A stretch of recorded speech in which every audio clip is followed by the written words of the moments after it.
As the golden echoes of Egypt's glory dim, a new shadow creeps from the western desert. The Libyans, once outlanders, now crowned pharaohs, stride through temple gates that once denied them. Shoshenq I, bold and calculating, raises the crook and flail not as a native son, but as a conqueror cloaked in legitimacy. The sacred halls of Karnak echo with new footsteps. Ancient gods look on, silently judging, and beneath the columns, priests murmur, "Can Egypt survive its foreign saviors, or will the crown crack under the weight of unblooded hands?" With pharaohs weakened and foreign blood on the throne, the true power awakens, Amun's priests. In Thebes, the god's voices now echo, not from the palaces, but from incense-choked sanctuaries. While generals wield swords, priests command minds and hearts. A silent war fractures Egypt. North and south no longer bow in unison. One bows to the sword, the other to the sacred. And as midnight rituals deepen, so too does the schism, until even the gods must choose sides. From the lands where the Nile flows wild and deep, a new power stirs. Nubia, land of Cush, where kings once knelt, now stands defiant. In Napata, the drums of destiny beat, and a divine prophecy guides the path. Paye, warrior of faith, gazes north, not with greed, but with sacred purpose. Egypt, fractured and faithless, must be reclaimed, not conquered, but purified. As Paye crosses into the two lands, temples awaken, priests whisper, and pharaohs tremble. The black pharaohs have come, not as invaders, but as restorers of Ma'at. But will Egypt embrace her southern sons? The desert trembles. From beyond the Euphrates, the Assyrians come, ruthless, ironclad, gods of war carved in flesh. Egypt, now a fractured echo of empire, watches the storm roll in. Taharka, the Nubian lion, raises his spear to defend the two lands. But Assyria is not a mere invader, it is a scourge. Memphis burns, temples collapse, and yet, in the smoke, a vow is whispered. Egypt will not kneel forever. But how long can a kingdom of sand stand against a tide of iron? The hourglass empties. As Nubian kings fade into memory, a final flame flickers in the heart of the Nile. Psamtik I of Sais, a man of vision, cunning, and desperation, rallies the scattered sands of Egypt. Greek mercenaries patrol her borders, and foreign gold strengthens her bones. For a moment, Egypt breathes again, but it is a breath stolen from another's lungs. Can a native pharaoh reclaim the god's favor, or does he merely delay the inevitable twilight? For every sun that rises in Egypt now, a shadow follows close behind.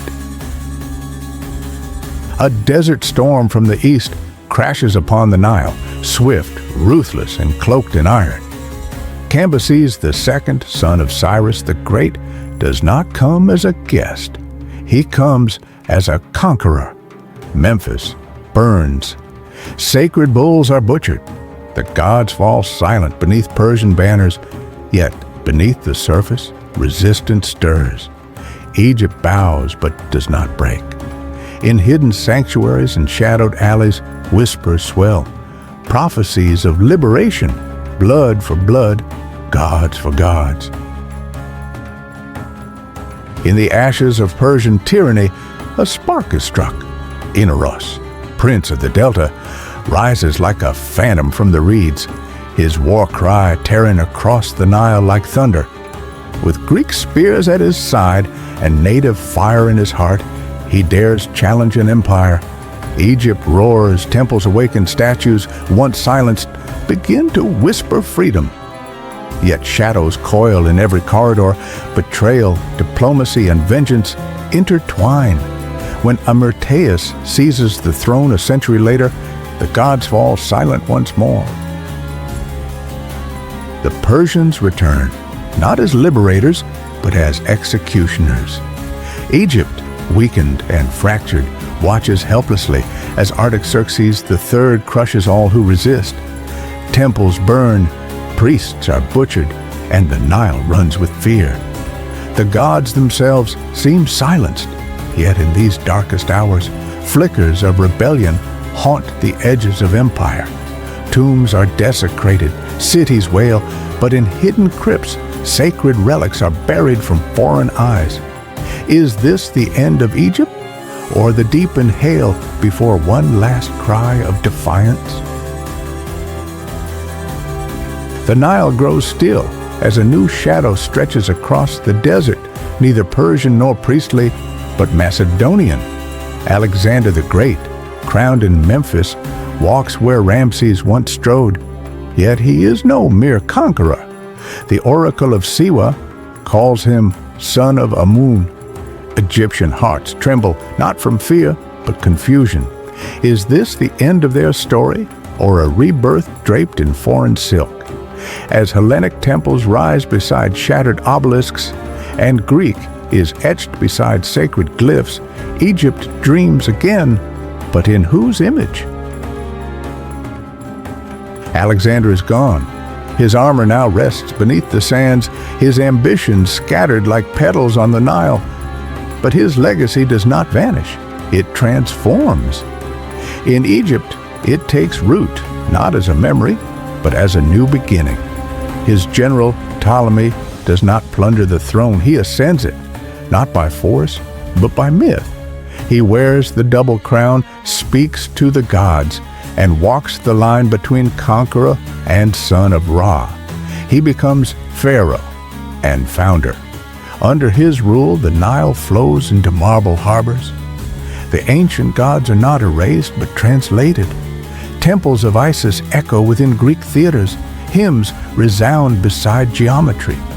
Horus gazes across a skyline of columns, both Doric and divine. Alexandria rises, a miracle carved into the Mediterranean shore, a lighthouse to the world, a sanctuary for scholars. Here, parchment speaks in many tongues, and the stars above are charted in scrolls below. Statues are recarved, not destroyed. Scripts are copied, not burned. Even the gods wear new names, but their essence remains untouched. And so Egypt lives on, not in defiance of the Greeks, but through them. Her story reshaped, not ended. The eternal kingdom reborn in marble, in myth, and in the memory of the world.